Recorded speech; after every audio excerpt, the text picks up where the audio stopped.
Bem-vindos, bienvenidas, and welcome to our event today entitled Afro-Transfeminisms in Latin America. We are extremely lucky to have two Black trans scholar activists to share about this important topic today. This is an event that's a collaboration between Queer Rights of the Harvard Divinity School, Latinx Student Association, and LGBTQ, both at the Graduate School of Arts and Sciences, the Intellectual and Cultural Fellows, and then also the David Rockefeller Center for Latin American Studies and the Harvard Open Gate Foundation. So a couple of notes before we begin. First, we want to recognize Friday is Transgender Day of Remembrance, as well as Brazil's recognition of Black Consciousness Day, which makes the conversation all the more pertinent. Second, we will be running the conversation primarily in English. We have some Portuguese and Spanish speakers in the audience, and when it's time to ask questions via the chat, feel free to use the language that you feel most comfortable asking and speaking in. Third, we ask that you stay on mute during the presentation portion, just so that we have attention given to our speakers. Fourth, we'll be monitoring the chat and other Zoom features. So if something comes up, please feel free to send me a direct message, as well as Yareli Castro Sevilla, who will also be monitoring the chat. Fifth and last, each speaker will have about half an hour to share about their activism and scholarly work before concluding with questions at the end. Anyway, today we are fortunate to welcome Maria Clara Araújo dos Passos and Dr. Tito Mitjáns Alayón to Harvard for a talk about Afro-Transfeminisms, a term Maria Clara coined along with some of her peers. We'll dive deep into this today, but first we'll introduce you to each of the speakers. We have Dr. Tito Mitjáns Alayón, an Afro-Cuban trans-masculine non-binary feminist who holds a PhD in feminist studies and a master's in interdisciplinary studies. His research focuses on Afro-Latinx and Afro-diasporic studies, Black feminism, queer and trans studies, Caribbean studies, and fat activism, among other fields. He developed a project in Cuba to support healing and celebration among Black, queer, and trans Cubans as a form of social protest. Next, we have Maria Clara Araújo dos Passos, an Afro-Brazilian travesti who just finished her undergraduate studies from the Pontifical Catholic University of Sao Paulo, where she studied pedagogy in Afro-Latin American and Caribbean studies. She has also served as a government worker under Erika Malunguinho of the state of Sao Paulo, and who is Brazil's first trans woman elected to a congressional position. So without further ado, we'd like to start things off with Dr. Mitjáns Alayón, also known as Tito. Kick us off. Well, thank you very much, Michael Vasquez, for this beautiful introduction. First of all, I want to acknowledge that today is Monday. So for me, as a OSHA practitioner, is the Eleguas Day. So it's going to be a great day. So we are starting the week with this beautiful encounter talking about Afro-Transfeminism with the light and the goodwill of an Orisha that opens up the caminos for all of us. So I am very happy for that. Also, I want to express that I am very grateful for Harvard University to open up this space so we can talk and reflect and dream and create poetry about Black trans epistemologies. So, and finally, I want to express my dear grateful to um, Michael Vasquez and Maria Clara Araujo. First, to Michael Vasquez for coordinating this space, and lastly to Maria Clara Araujo with a lot of love, with a lot of tenderness, because she accepted to, talk with me today in this space that we're going to think about Afro-Transfeminism in Latin America, the Caribbean, the diaspora. Is a term that she and other Black trans women coined a few years ago. So I am really honored to be here, and I just want to Do you all can hear me well? See? Okay. Yeah. Okay. Thank you so much. So I just want to start sharing with you how is that I came to use the term Afro-Transfeminism. I feel like Maria Clara is going later to express more about this term.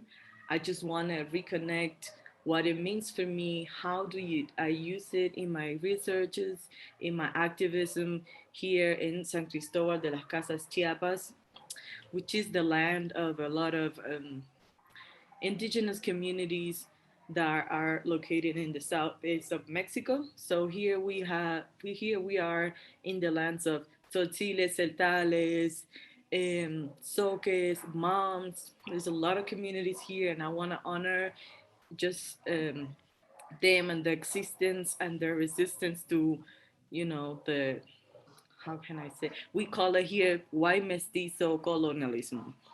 So I start to use the term Afrotransfeminism as a way to understand my presence in the space, in a space that is highly racialized, highly black and brown, but there's a mestiza narrative that this territorialist, the narratives or practice these anti-black um, narratives of erasure. And so that was my main um, interest when I started to use this term. I read an article that Maria Clara and Erika Hilton and Giovanna Eliodoro wrote like in 2018, I think. So, and the first time that I read it, I was like, I'm from here. This is my thing.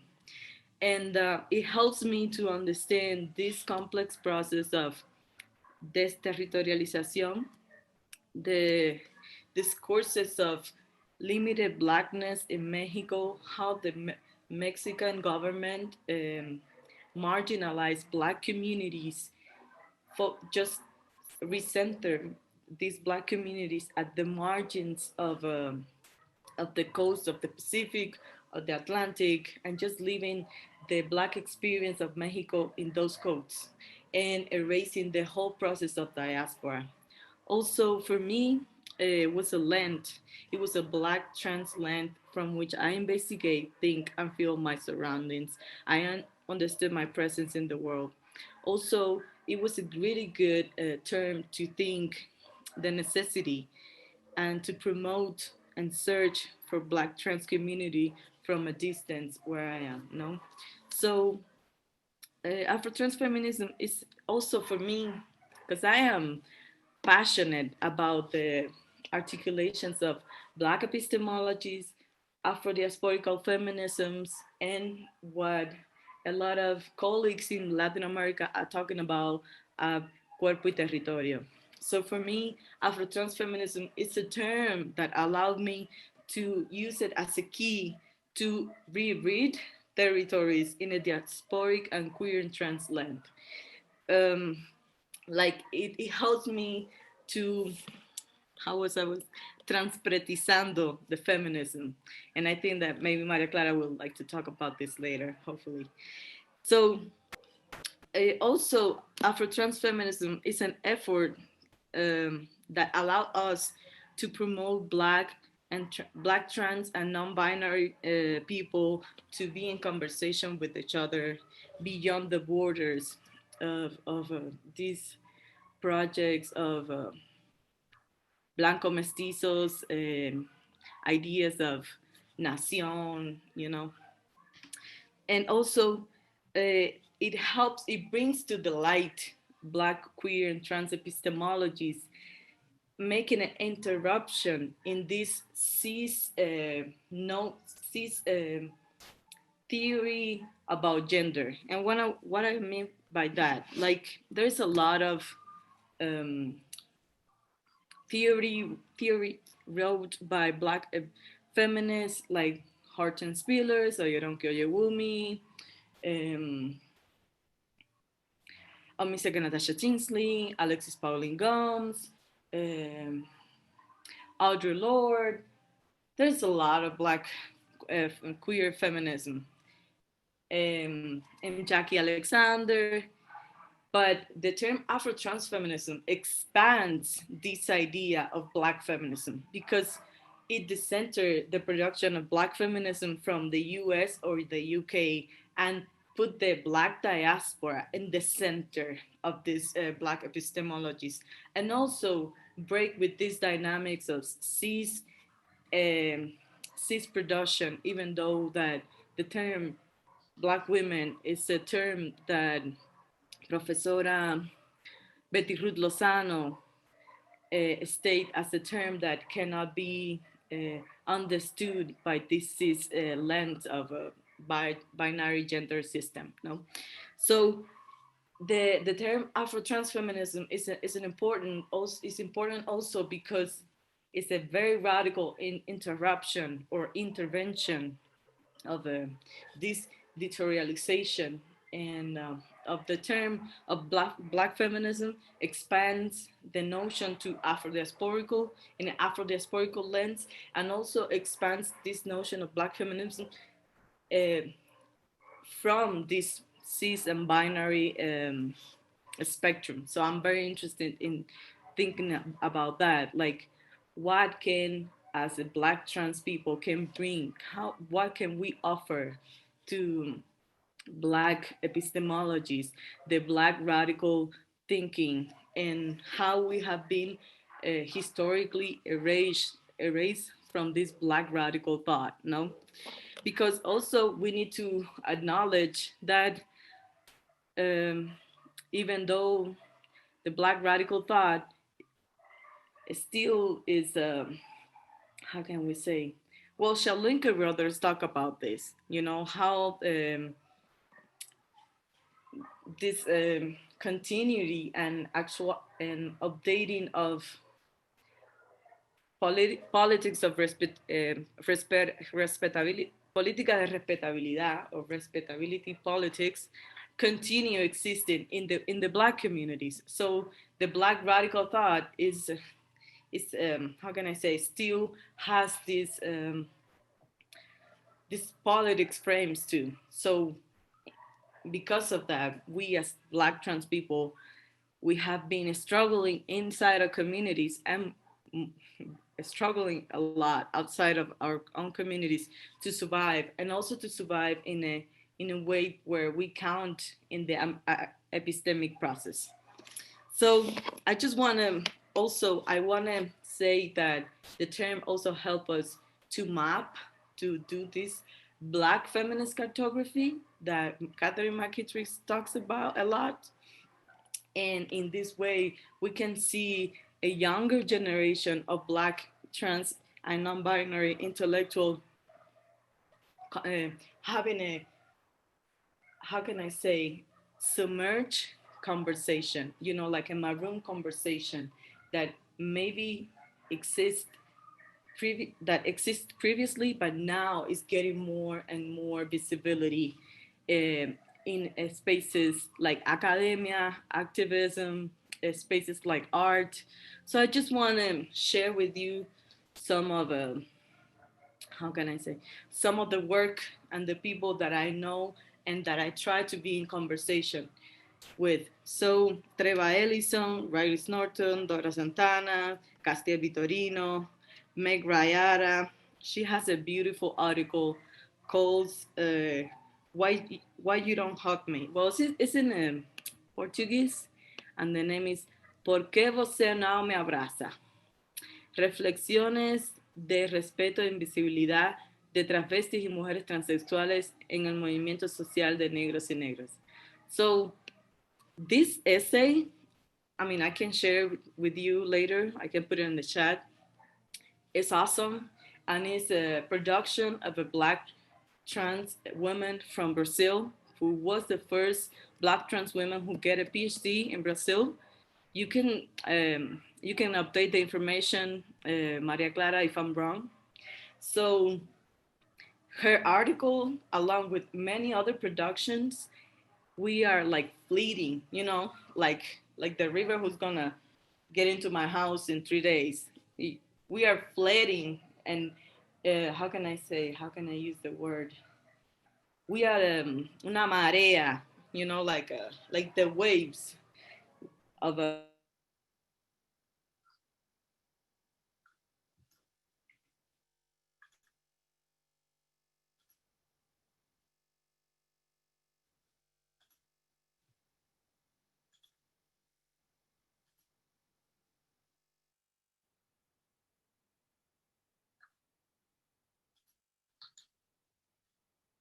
I think something happened. Oh, no. Okay. Thank you. So I guess it's for other people too. Um, Tito did say his internet was a little bit laggy, so he might come back soon. In the meantime, oh, well, okay, he's probably going to come back in a little bit. It happens. This is part of the Zoom life.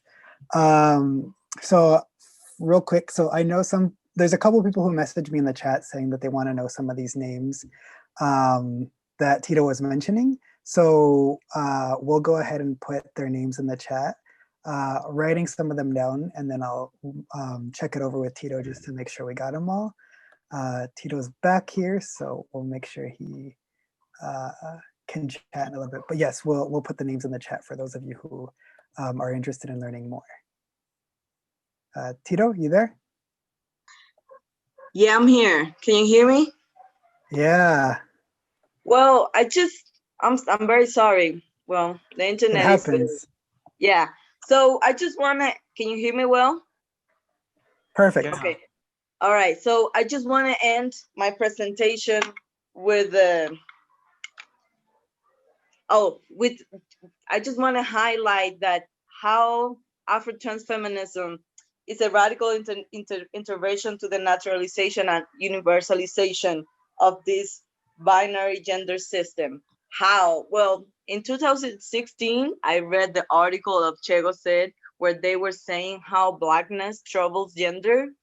And I follow up the genealogy that they present in that works, which is a critique to CISEC. And then I started looking how Blackness troubles gender. There is a very famous phrase in the United States in Black, queer, and trans spaces that Blackness is queer, and queerness is Blackness. And now they're starting to promote also the idea that Blackness is trans, and all of that is structured,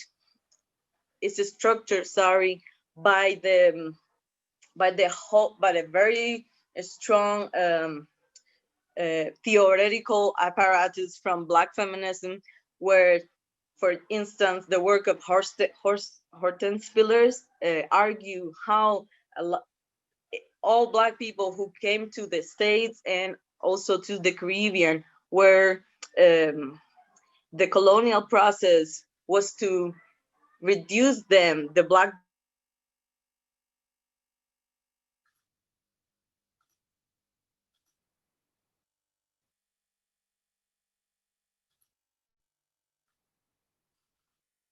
Okay.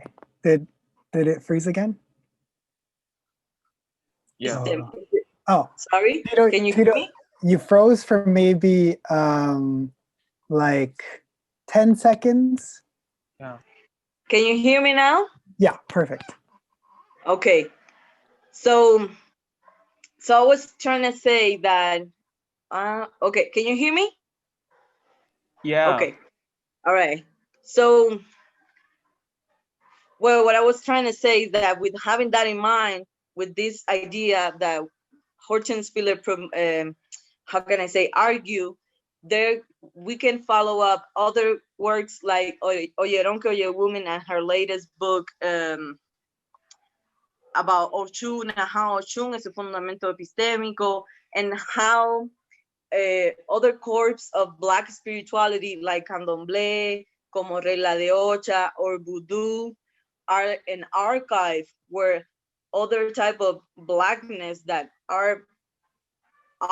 alters or that we are separated from these white narratives of gender imposed in the Black bodies can emerge. You know, like we have examples such as in the Orishas, how can I say?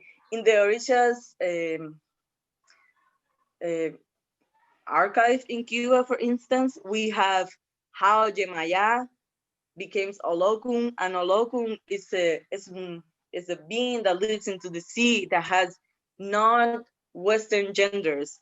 In Candomblé, there are Oshumare also, which is another Orisha that transcends genders binaries. And we have many, many, many examples of this. And I don't want to take more time, but I just want to just put these examples as a way to understand how Blackness more than troubles gender. I think that Blackness exposes the colonial lies of gender, and trans people, Black trans people, we are the vivid example of that. No, so well, thank you very much. I really appreciate this time and this space.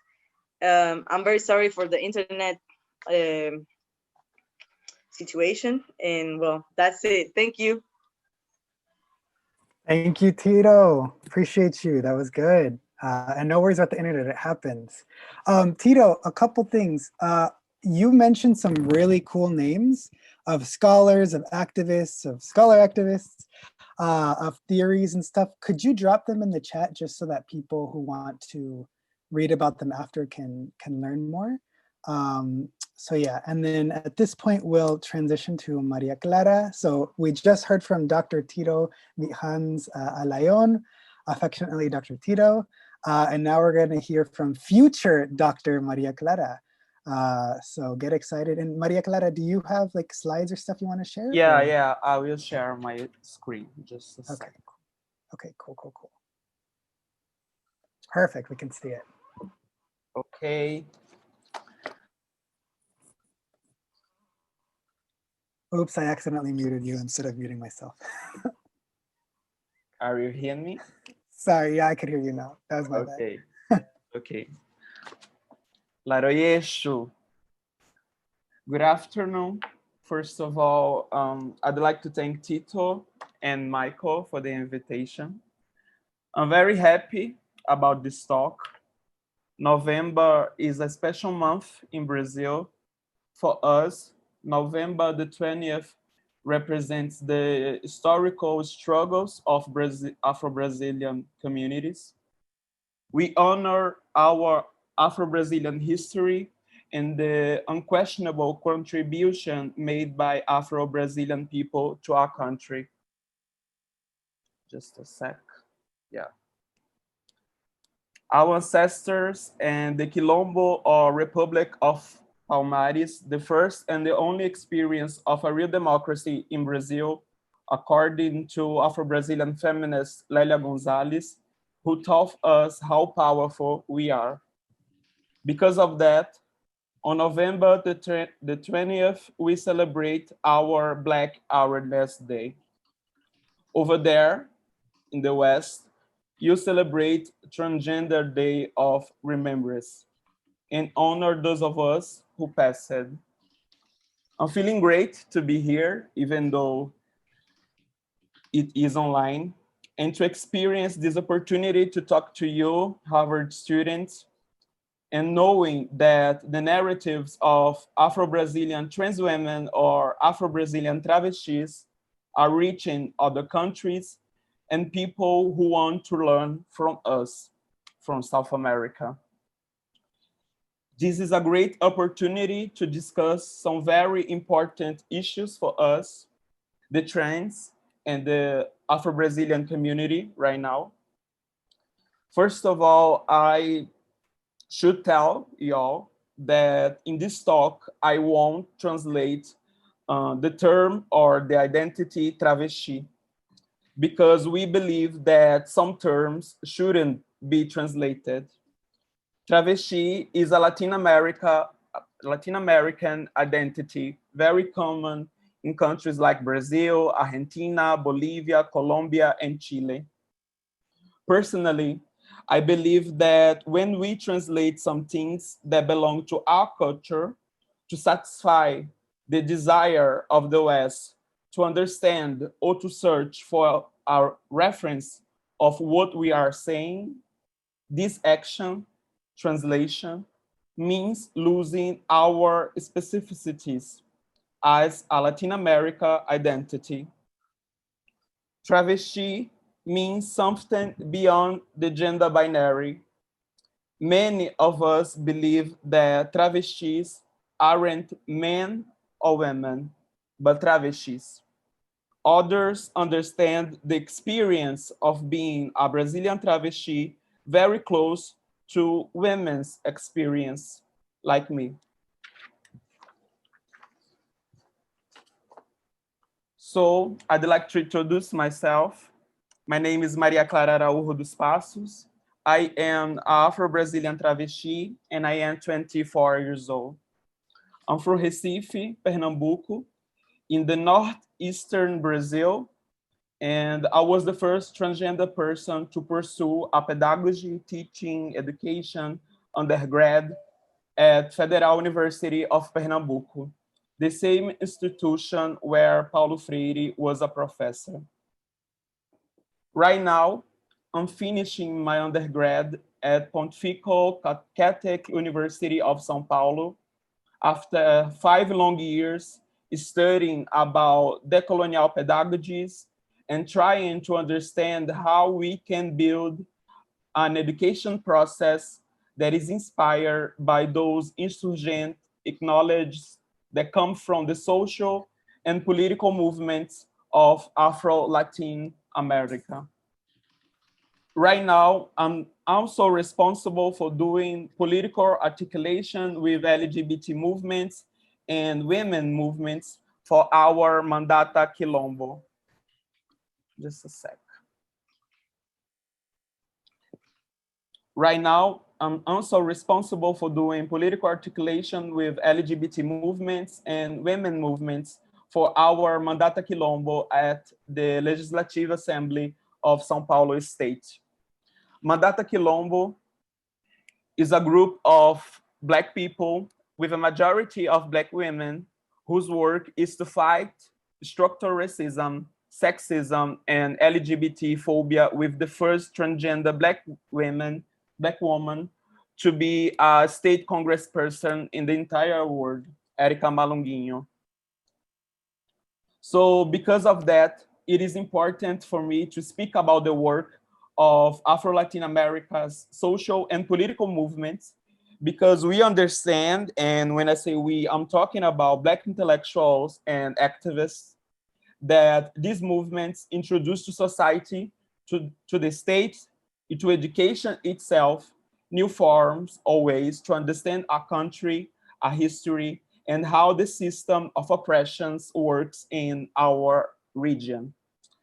A lot of people in Latin America either still believe in idea of racial democracy, or they still believe that racism in Latin America is soft when compared to the racism lived in the South of the United States or South Africa.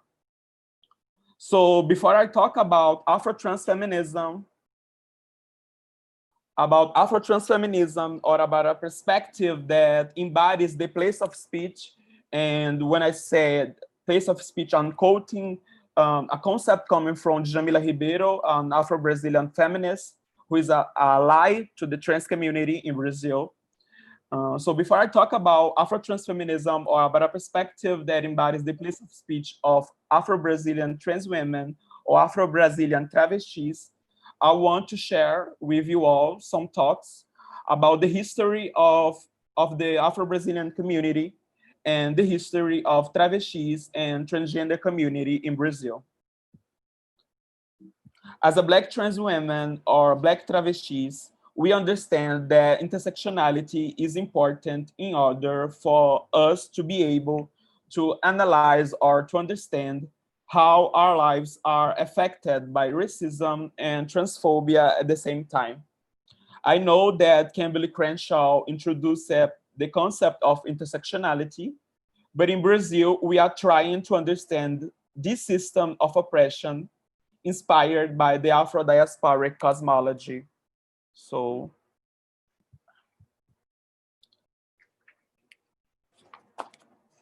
Carla Cotirene, an Afro-Brazilian feminist from Salvador, Bahia, talks about intersectionality in a dialogue with the Afro-diasporic cosmology. Exu, the Orixá who represents the idea of movement, of crossroads, inspires our epistemology perspectives when he teaches us that our identity is a result of many paths. In accordance with what Audre Lorde once told us, I can be Black today, trans or travesti tomorrow, and Afro-Latin American next month. Because it is not possible to build a political project being a Black trans woman or a Black travesti without understanding fully how those many layers are simultaneously part of our experiences. Afro-Brazilian feminists like Lelia Gonzalez and Sueli Carneiro have taught us about how Black cis women in Brazil are affected by racism and sexism simultaneously. In the face of that situation, those Afro-Brazilian feminists like Lelia Gonzalez, and especially in the 70s and the 80s, criticized the Black movements in Brazil to push Black Brazilian men, and Abdias do Nascimento is one of them, to understand how even though they were Black, their position as men meant power and even visibility when we are talking about those people who are named or remembered as important in the history of Afro-Latin American political thought. In the same way, Afro-Brazilian feminists like Lelia Gonzalez, Luisa Bairros, and Sueli Carneiro had to dismantle racism and the invisibility lived by many Afro-Brazilian women inside Brazilian feminism. Sueli Carneiro was very critical of the universal notion of woman that takes Western white women as its paradigm. Djamila Ribeiro, in dialogue with Grada Quilomba, tells us that Black women experience a double otherness. Women are the other of men, and Black people are the other of white people. Afro-Brazilian activists were not the white women in Brazilian feminism, and also weren't the Black men in Brazilian Black movements. Those struggles that I'm telling you all about, in accordance with what Sueli Carneiro once wrote, made Afro-Brazilian feminists to blacken the agenda of Brazilian feminism and sexualize the agenda of Black movements in Brazil. In the 70s, Brazil saw multiple political and social movements arising. The Brazilian civil military dictatorship showed to a lot of people in our country the importance of being organized and of fighting institutional violence. However, the academic literature about the Brazilian civil military dictatorship very often doesn't talk about how the state hunted travestis in the 70s. A lot of us were killed by the dictatorship because they believed that what happened to our bodies and our lives didn't matter. Activists and academics from São Paulo, the city that I'm living right now, found in their archives of some city newspaper a good material about the actions coming from the São Paulo PD. Some cops, inspired by Caesar's Lombroso criminal anthropology, created a register responsible for measuring the perillousness I think it's parallelness, of detained travesti. They call it the law of vadiagem, something like a law against being a lazy person who didn't have any job. The register created by the São Paulo PD was intended to justify why judges shouldn't allow travestis to return to the streets of São Paulo after being temporarily detained. This is just one example of what we lived in the 70s. In accordance with Ana Flor Fernandes Rodrigues, Brazilian travestis with or without intention defied the orders and regimes established by the Brazilian dictatorship responsible for designing not only a model of society, but also a model of life and body. In 1988, a new constitution was proclaimed in Brazil. The dictatorship ended, and for a lot of Brazilians, that violence also ended. But the violence against travestis did not. In the 90s, Queen Elizabeth visited São Paulo, and once again, the São Paulo PD was responsible for detaining travestis because they wanted to clean the streets of São Paulo. Also, in the 90s, they believed that a best action to stop the spreading of HIV in São Paulo was to detain travestis sex workers. And it is important to tell y'all that those actions were happening all over Brazil, from north to south. In the face of that, the political and social movement of travestis and transsexual women in Brazil started organizing itself. The first social movement of transgender people in Latin America. The political and social movement of travestis and transsexual women allowed Brazilian travestis and transsexual women to recognize themselves as social political subjects who want to learn about politics and engage travestis from all parts of the country.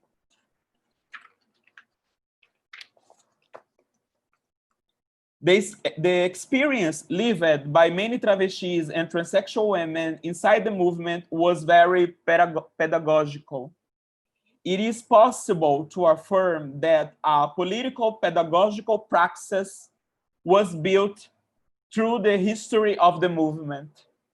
Despite the institutional transphobia experienced in education institutions and the social authoritarianism existent in Brazilian society, the political and social movement of travestis and transsexual women and its democratic construction has been contributing for almost 3 decades for the broadening of social, political, and pedagogical agendas in Brazil. Some public policies were created because the agendas movement was heard by the state, especially when Luiz Inácio Lula da Silva, Lula, was our president. Of course, a few contradictions were lived in this process, but because even the most progressive administration still wasn't fully prepared for what the activists wanted. Even so, those moments were important for what we are thinking and mobilizing for today. Grada Quilomba once asked us, who speaks, who can speak, to speak about what, and what happens when we speak. The academia isn't a neutral space. And when you understand how the system is responsible for legitimating acknowledge when others are seen as not specific enough, then you are able to see how those hegemonic acknowledges were spread like a synthesis of all human experiences. So in Brazil, the presence of the Afro-Brazilian, the presence of the Afro-Brazilian trans men, trans women, non-binary, and travestis in academia is very recent. Like I said, in 2015,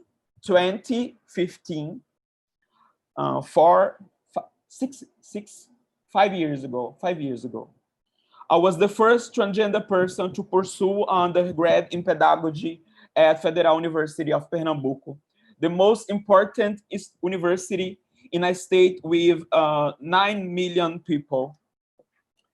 And I learned with Erica Malunguinho that these winnings, like the first trans woman to pursue undergrad or to become a congressperson, these winnings, above all, are a denunciation. Why was I the first? And that is special. I just had my parents' support since the beginning of my transition.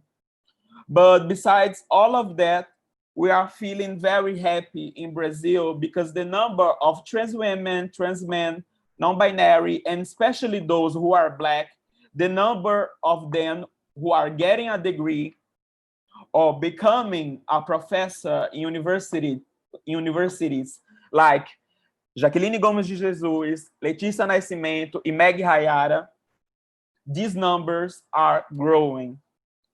And these numbers represent something very important to all of us, because now we have the chance to create our own acknowledge.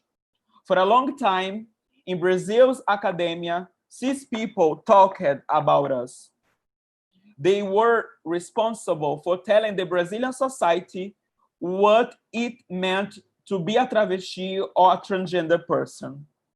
Because of that, we were seen as people who couldn't speak for ourselves.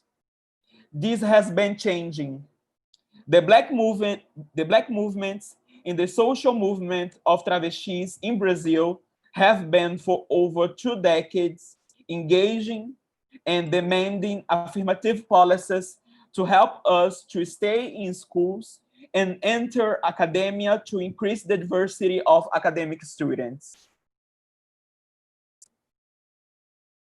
Transfeminism arrived in Brazil through the thoughts of Jaqueline Gomes de Jesus and Haile Kais. When we are in academia, from my point of view, it is not possible to divide body and mind, subject and acknowledge.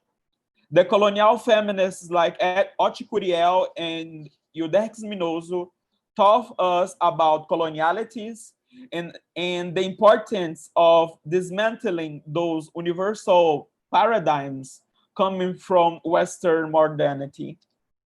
So, since 2014, I have been talking about Afro-Transfeminism. In 2018, Giovanna Eliadoro, Erica Hilton, and I wrote the first essay about Afro-Transfeminism. We can properly understand what it means to be a travesti or a trans man in Brazil. We can properly understand what it means to be a travesti or a trans man in Brazil without understanding how racialized bodies are the most vulnerable in our community. The National Association of Travestis and Transsexual of Brazil alleged that last year, 2019, 121 of us were murdered in Brazil. 82 of those murders were against the Black trans community of Brazil.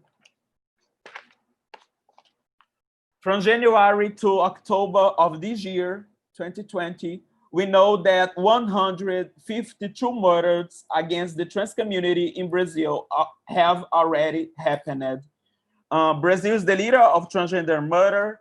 The second is Mexico, I believe so, and the third is United States.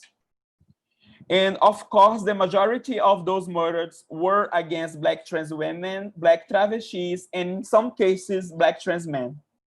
I defend that trans genocide in Brazil is Black genocide because our bodies are the most vulnerable in Brazilian society. So, Afro-Transfeminism aims at pointing to Black movements in Brazil the duty to engage in actions that allow us, the Black trans community, to survive. We can build a real quilombo if they, Black cis Brazilians, reproduce transphobia in their narratives and actions. In the same way, the transfeminism and the political and social movement of travestis and transsexual women has to identify how to address racism when talking about the experience of the trans community in Brazil. So, Afro-transfeminism points to the importance of travestilizar or travestilize the Black movements in Brazil and to racialize transfeminism. About future perspectives, like I said, I'm also responsible for doing political articulation with the LGBT movements and women movements for our Mandata Quilombo at the Legislative Assembly of São Paulo State. So I'm an activist, an academic, and a government worker. What we see as the trans community in Brazil is a political project that denies our existence as citizens. They don't offer us a job. The school system doesn't understand our bodies and experiences, and our families kick us out very early. And to fight this system of oppressions that wants us to be invisible and not to have a voice, we are building an intersectional and Afro-transfeminist agenda that fights for our dignities. The Black and the LGBT community in Brazil were denied the right to participate and decide things inside the institutional politics. Because of that, decisions were made without listening to us or discussing these projects of society in a way that everyone could argue and give an opinion about it.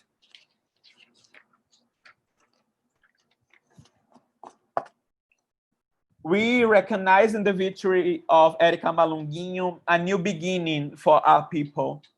The political feminicide against Marielle Franco in 2018 has been encouraging Black women to fight against our underrepresentation in Brazilian politics.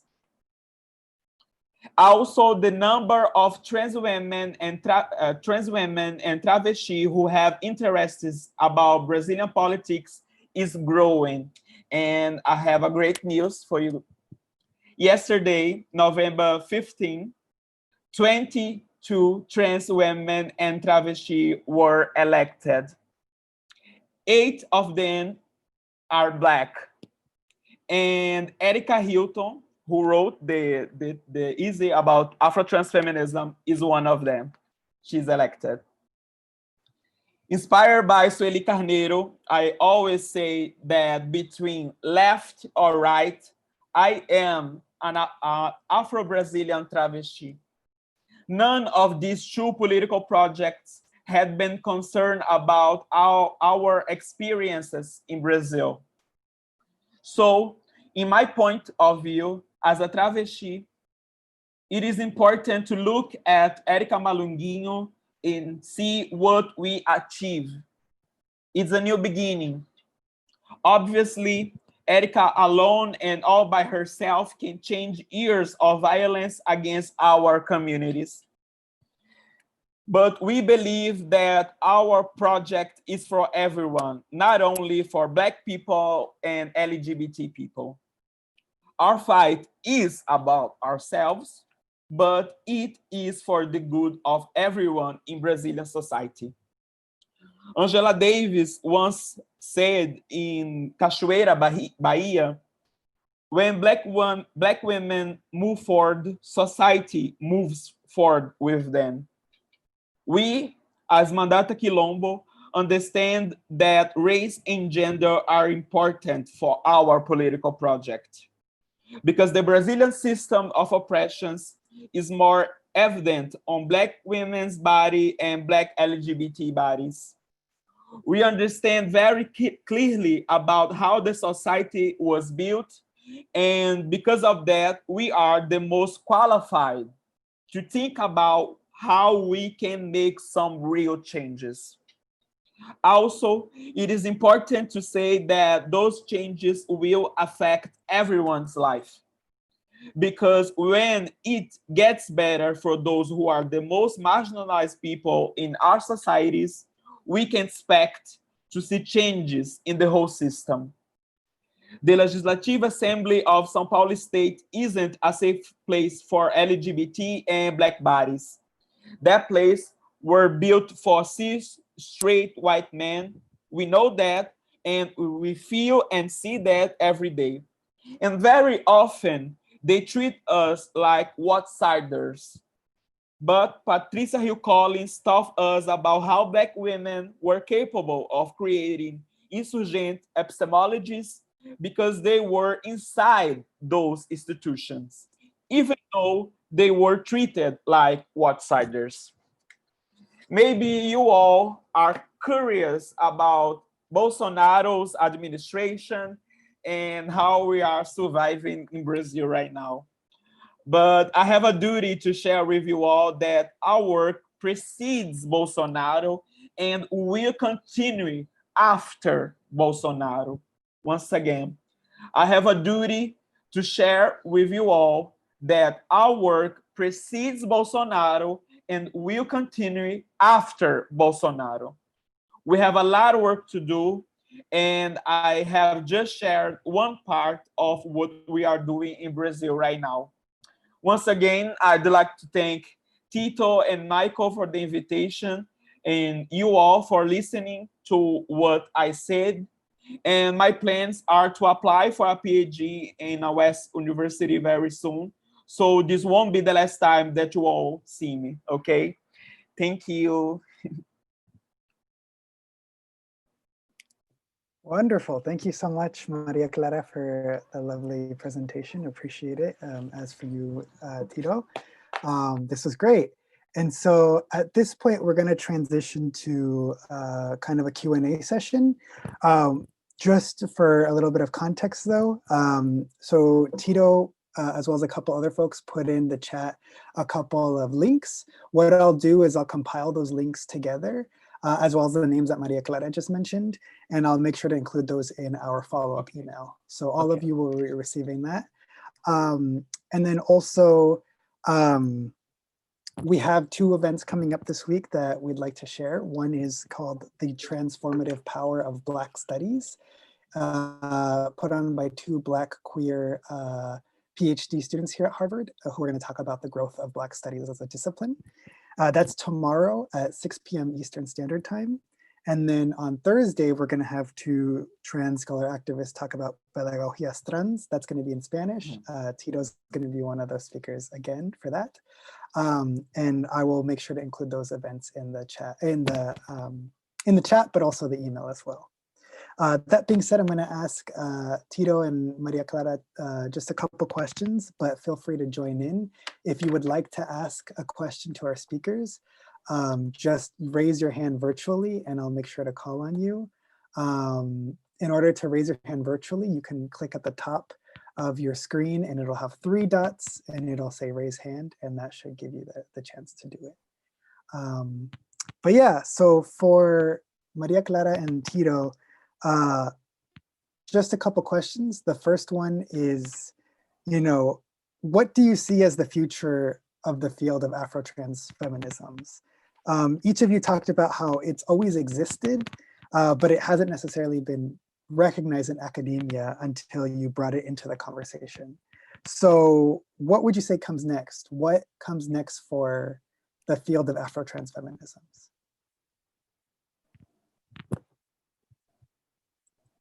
Well, as we agreed, I'm gonna go first. Okay. All right. So, well, I think like Afro-Transfeminism, more than a field, which I would love that that could happen one day. And so far as I use it, it's as a term, is the most simple definition of a category in academia. And I use it like that with hope, but with consistency, with the hope that in the future, like Black feminism now it's a field of studies in academia. Hopefully, maybe one in the future, Afro-transfeminism can be a field of research too. No, so and being very realistic, and I just I I'm using the term also as a bridge.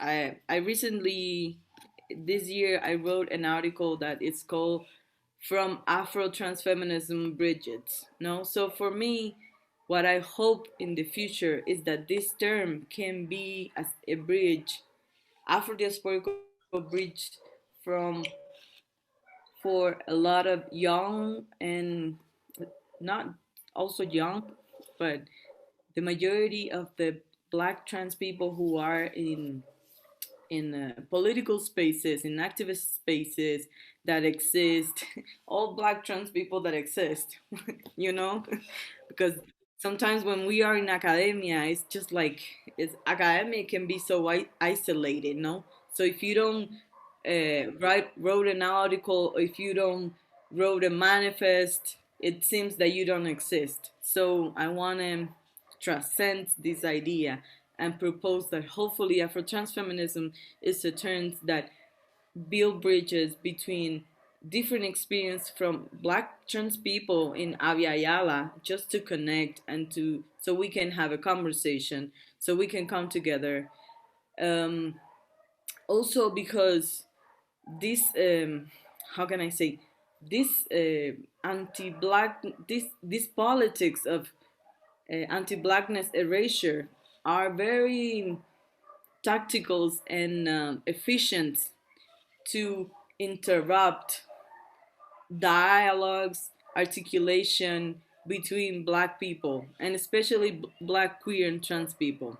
No, so hopefully this term and the way that we use it can promote healing articulation, can promote healing dialogues, and also as a Combahee River Collective says, you know, when Black women can be free, we all gonna be free. So hopefully Afro-transfeminism can push this idea and says like, when Black trans women are free, we all can be free. So it's a terms of love, you know.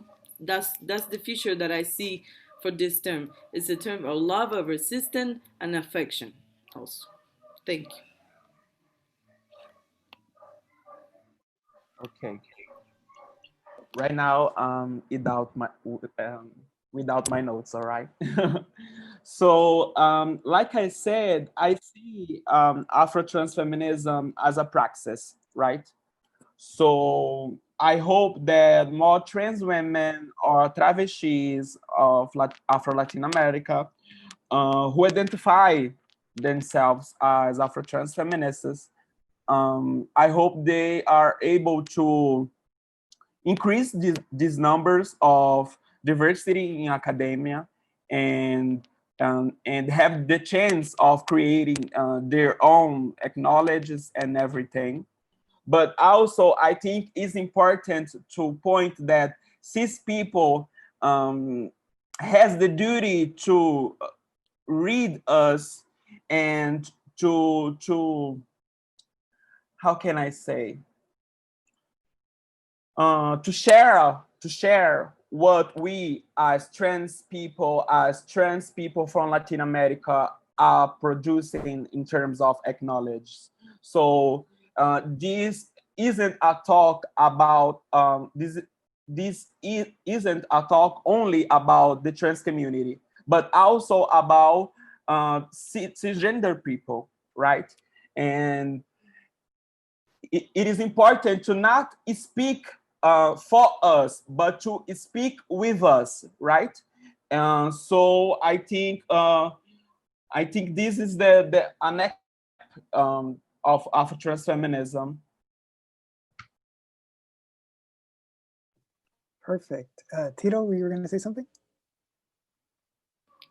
Also, I want to like follow up the what Maria Clara was saying, and one of the I feel like one of the good things or the most important things that Afro-Transfeminism has is this, that we put Afro in the front of the word. So that means that we, as Maria Clara states before, like we don't need politics of representation.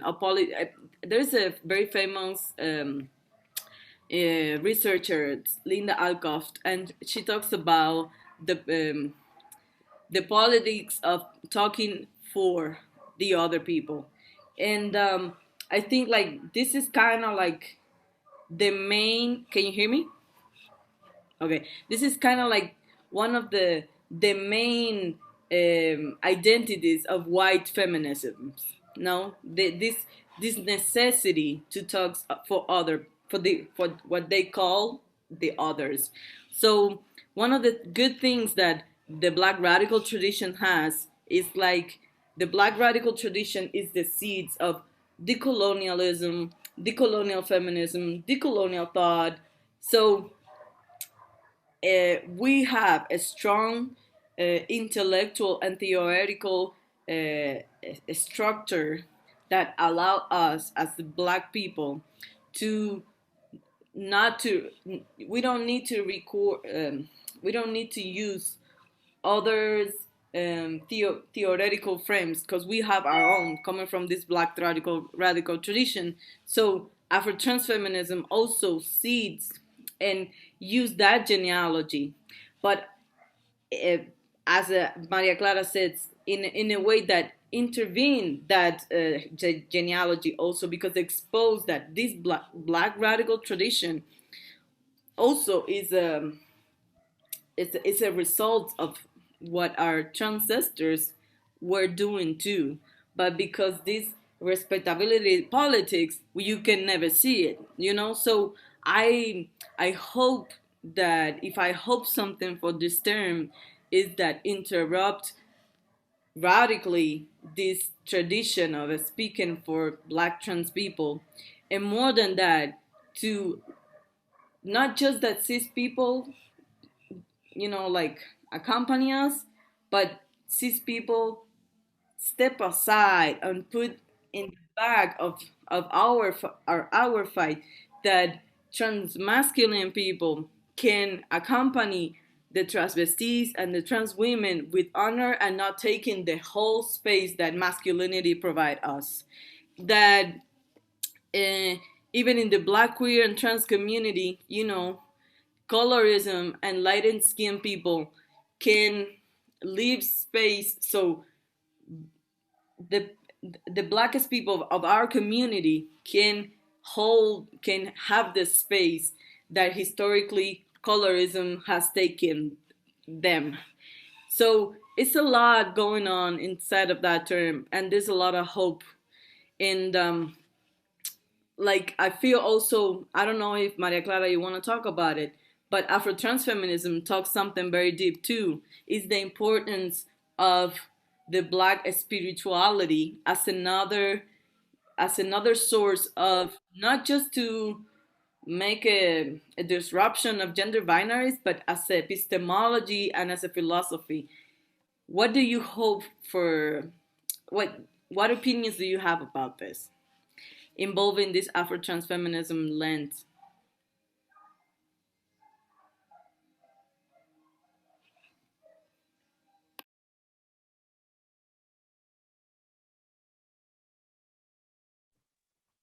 Maria Clara. Oh, sorry. You can speak. You can speak. Oh, I was just going to ask if there's anything you wanted to share, or if you just okay. Yeah, I mean, at this point, like if anybody has any question, they're welcome to ask it again in the language that they feel most comfortable. So feel free to chime in. Alternatively, the other question that we were thinking of asking is just how have your own personal thoughts on Afro-Transfeminisms evolved? In other words, you recognize it as like a kind of a new term, but how has your own understanding of Black transfeminism changed through your own experiences, through your own research? How have you grown in your own understanding of this concept?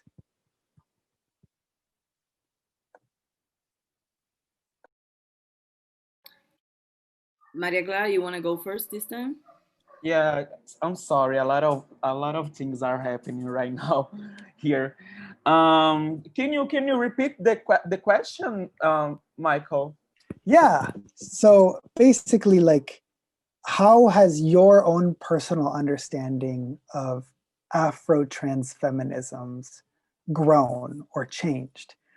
Since you yourself with your friends termed the coin Afro-Transfeminisms, but you also said it's always existed, how has your understanding of the term or the concept evolved or grown?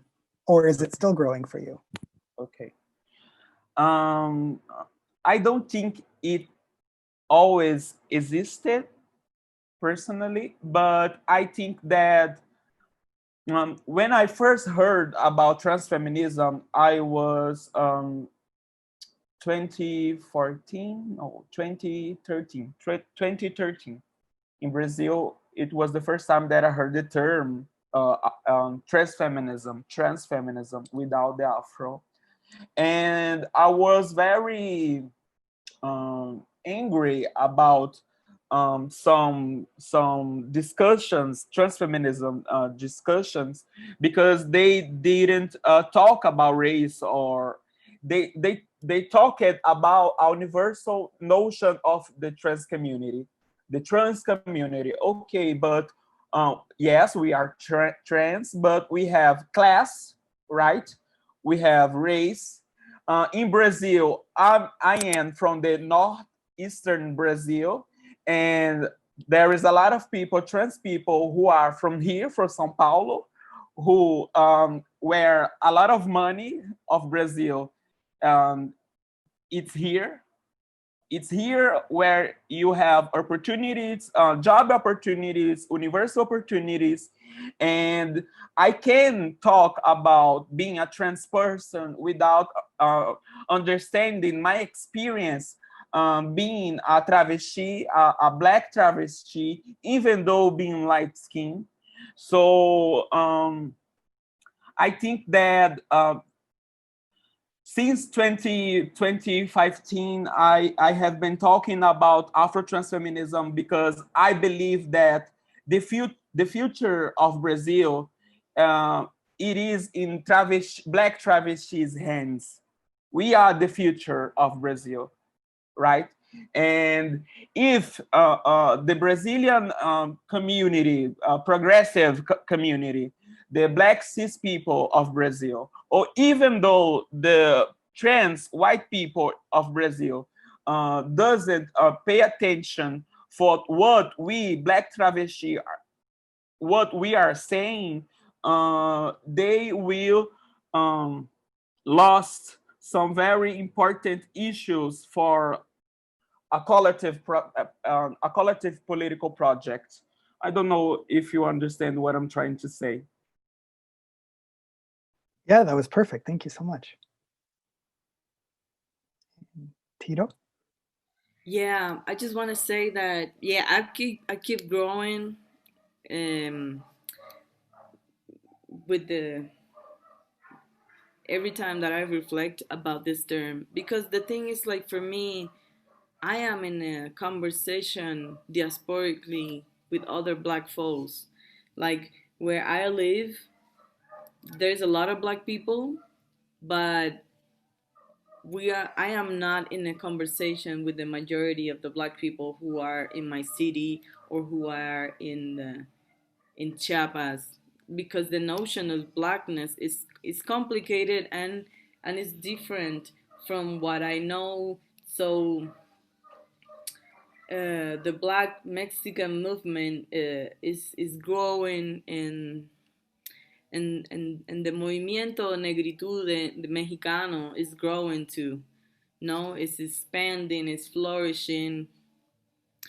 Even though, so for me, Afrotransfeminism was a term that I read in 2018, and it helps me healing, and it helps me to think diasporically how I want to relate and how I understand Black epistemologies too. And at the same time, because I am in an isolated position of being able to physically create movements or participate in Black and queer and trans movement, um, it helps me also to understand how diaspora works. You know, how we can articulate in diaspora. But that process, for me, understanding that is a understanding in the process of diasporic movement and diasporic transits. So I am growing at the same time that I am having a conversation with this term. Like for me today, it's a process. It's a move. It's a date of remembrance, not just because Trans Day, because I am having a conversation with Maria Clara.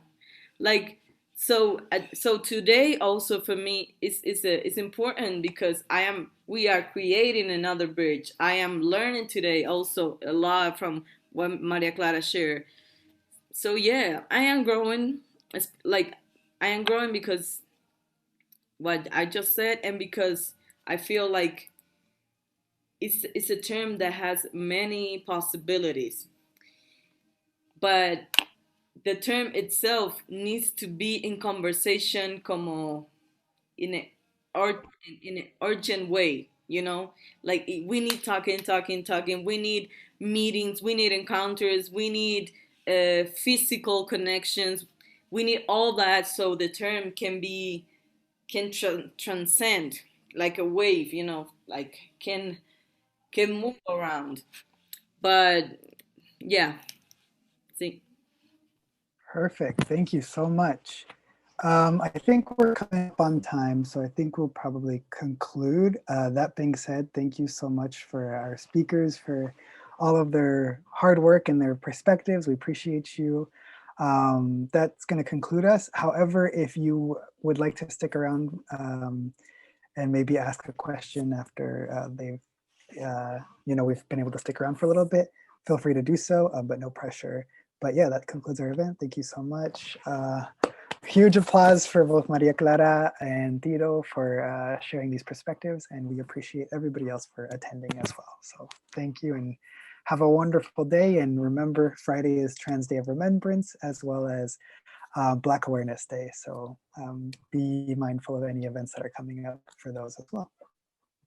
Muito obrigado. Thank you so much. Muchas gracias. Gracias, thank you, obrigado.